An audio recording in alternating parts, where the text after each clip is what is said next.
अंडमान की धरती पर तिरंगा फहराया था। वो तिरंगा उस समय का तिरंगा था, उसका स्वरूप अलग था, अपनी मुद्रा थी, 2 देशों ने अपनी मान्यता दी थी। कहने का मतलब आज का दिन नहीं है उन सब बातों में जाने का, लेकिन मैं कहता हूँ कि ट्रांसफर ऑफ पावर था। अंग्रेजों को लगा कि हमें भागना पड़ेगा, तो जब भागेंगे तो हम देश की सत्ता किसको देंगे।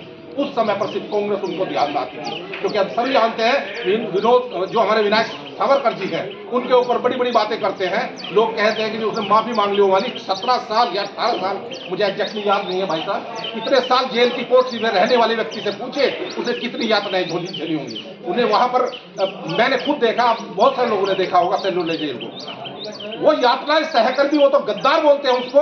और जो रत्नागिरी के फोर्ट में मजे के साथ बुक लिखते थे, जिनको सारी सुविधाएं मिलती थी, उनको देशभक्त बोलते हैं, उसको प्रधानमंत्री बनाया गया। तो मैं कहता हूं कि देश आजाद नहीं हुआ था। अगर देश आजाद हुआ होता तो आपका अपना जर्नल होता, आपका अपना संविधान का वो हिस्सा होता। उस समय पर सिर्फ ट्रांसफर ऑफ पावर था। उन्होंने अपनी सत्ता का स्थानांतरण किसको देना है ये तय किया कि कांग्रेस को देंगे, क्योंकि वही थे सबके सामने।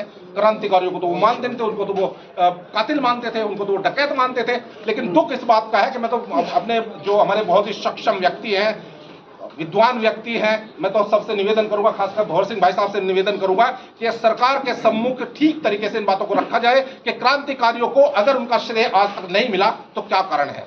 2014 के बाद हमारी सरकार है, हमारे मोदी जी ने बहुत सारी चीजें बदली हैं, तो इस बात पर भी विशेष ध्यान देना चाहिए। अब हम ब्रिटेन से नहीं डरते, उस टाइम की सरकारें ब्रिटेन से डरती थी। यही कारण है कि 1967 तक नेताजी सुभाष चंद्र बोस की जासूसी की गई। तो अब हम आजाद हैं। हम कह सकते हैं कि वर्तमान प्रधानमंत्री, जोशीले प्रधानमंत्री, हिंदुस्तान की शान प्रधानमंत्री, ऐसे प्रधानमंत्री जिनके कहने से 2 देश युद्ध रोक देते हैं। जय हिंद, जय भारत।